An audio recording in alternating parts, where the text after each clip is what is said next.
बिस्मिल्लाहिर्रहमानिर्रहीम।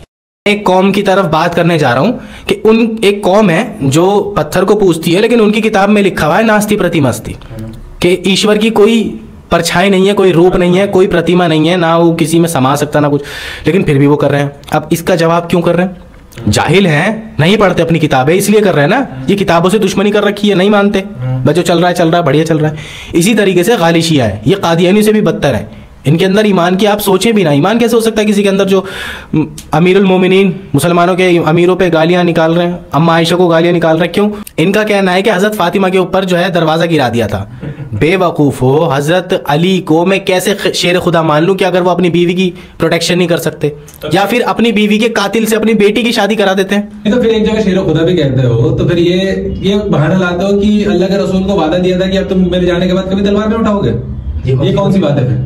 तो फिर ऐसा तो हजरत अली ने बाद में जंगें लड़ी हैं, बहुत जंगें लड़ी हैं, सिफ़ीन लड़ी है, नहरवान लड़ी है, लड़ी ना। अब अल्लाह के रसूल का वादा कैसे तोड़े फिर यहाँ पे? ऐसी कोई हदीस नहीं है, झूठी हदीस भी नहीं है ऐसी कोई कि हजरत अली ने कहा कि हम नहीं उठाएंगे। ये बातिल फिरके हैं, और फिरकों के अंदर आपको ये चीज मिलेगी कि अल्लाह के अलावा किसी और से मांगते हुए आपको नजर आएंगे।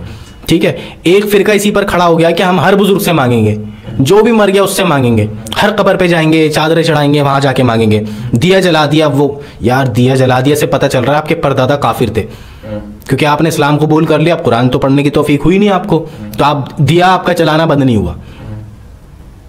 ठीक है ना। इसी तरीके से ये तौहीद ऐसी चीज है, अब जाके इतने वक्त में काम करने के बाद, इस्लाम का काम करने के बाद समझ में आ रहा है, इस्लाम का काम करने में समझ में आ रहा है कि इस उम्मत के ऊपर ऐसा अजाब क्यों आया हुआ है कि दूसरी कौम इसको मार रही है। तौहीद हजम नहीं हो रही इस कौम से। हमारी कौम हमारी जान की दुश्मन बन गई है सिर्फ इतना कहने पर कि तुम अल्लाह के अलावा किसी से नहीं मांग सकते, या मांग लो कोई सुनेगा ही नहीं, किसी को कॉल नहीं लगेगी, कोई रिसीवर नहीं है वहां पर, सिवाय अल्लाह के कोई रिसीवर नहीं है। और हर धर्म का यही दावा है।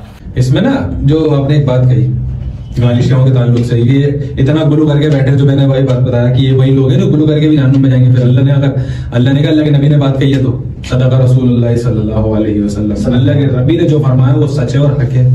अब मैं एक या दो वाक्य मैं आपको बताता हूँ जो मेरे साथ घटे।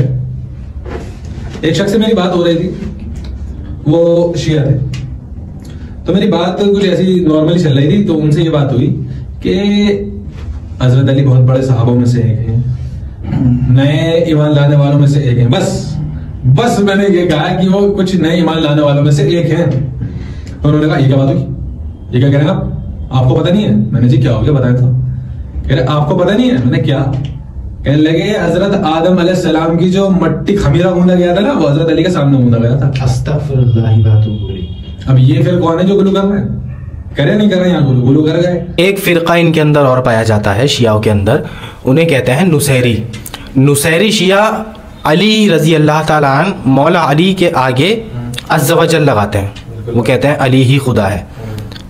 इसकी डिटेल में आप जाएं, आपको हदीस में मिलेगा कि अब्दुल्ला इब्न सबा नाम का एक पर्सन जो है वो खड़ा हुआ था, उसने हज़रत अली को कहा था कि हम तुम्हें खुदा मानते हैं। हज़रत अली ने कहा कि तुम अगर ये कहने से बाज नहीं आए तो मैं तुम्हें जिंदा जला दूंगा। तो उस पर उसने कहा कि आजमाइश तो ली जाती है, आप खुद आए, आप हमारी आजमाइश ले सकते हैं। तो वो ये फितना उम्मत के अंदर इंजेक्ट करके गया था जो कि आज तक चल रहा है। और ये एक ऐसी दरार आई है, ऐसा शिर्क घुसा है उम्मत के अंदर कि आज तक ये कभी ये दरार फुलफिल नहीं हो पाई। इसके पीछे का रीज़न है कि जिस शख्स के मुंह तौहीद लग जाती है फिर वो कभी शिर्क नहीं करता, और इसी के अपोजिट जो शख्स शिर्क करना शुरू कर देता है कुरान सामने होते सी बातें, उसको अल्लाह ताला कभी तौहीद की तरफ नहीं आने देता। क्योंकि अल्लाह ताला कुरान में फरमाता है ना, ख़तमल्लाहु अला क़ुलूबिहिम व अला समइहिम व अला अब्सारिहिम ग़िशावा व लहुम अज़ाबुन अज़ीम। उनके दिलों पर मोहर लगा दी गई, आंखों पर पर्दे डाल दिए गए, कान ढक दिए गए। अब तौहीद की कोई बात, हिदायत की कोई बात उन तक नहीं पहुँचेगी। आप लाख चिल्लाते रहें, आप कुरान की आयतें पेश करते रहें, वो आयतों का रद्द कर देते हैं, कहते हैं हमारे बड़े क्या गलत बताते हैं। फिर तेरे बुजुर्ग तुझे बताएंगे कुरान अल्लाह का फरमान तुम्हें सही बताएगा या अल्लाह के रसूल की हदीस तुम्हें सही बताएगी? उन्होंने अपने बुजुर्गों को बड़ा बना। बिल्कुल।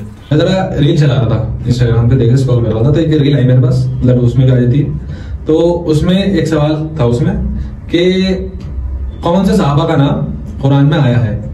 तो 3 से 4 ऑप्शन थे उसके, मौला अली का था, हजरत अबू बकर का था और ज़ैद बिन हारिस का था। तो असल जवाब तो वही ज़ैद बिन हारिस जो सूरह अहज़ाब में आया है। लेकिन जब मैंने कमेंट खोले, मैंने वो चीज देखी जो मैंने कभी उसका तस्वुर भी नहीं करा था कि ऐसी चीज में देख लूंगा। एक शख्स ने कमेंट कर रखा था कि कुरान ही अली है। अब मैं देख के मैं क्या जवाब दूं शख्स को। एक ने कमेंट कर रखा था कि कुरान के अंदर 6666 आयतें हैं, जिसमें से 1000 आयतें तो मौला अली की शान में उतरी थी।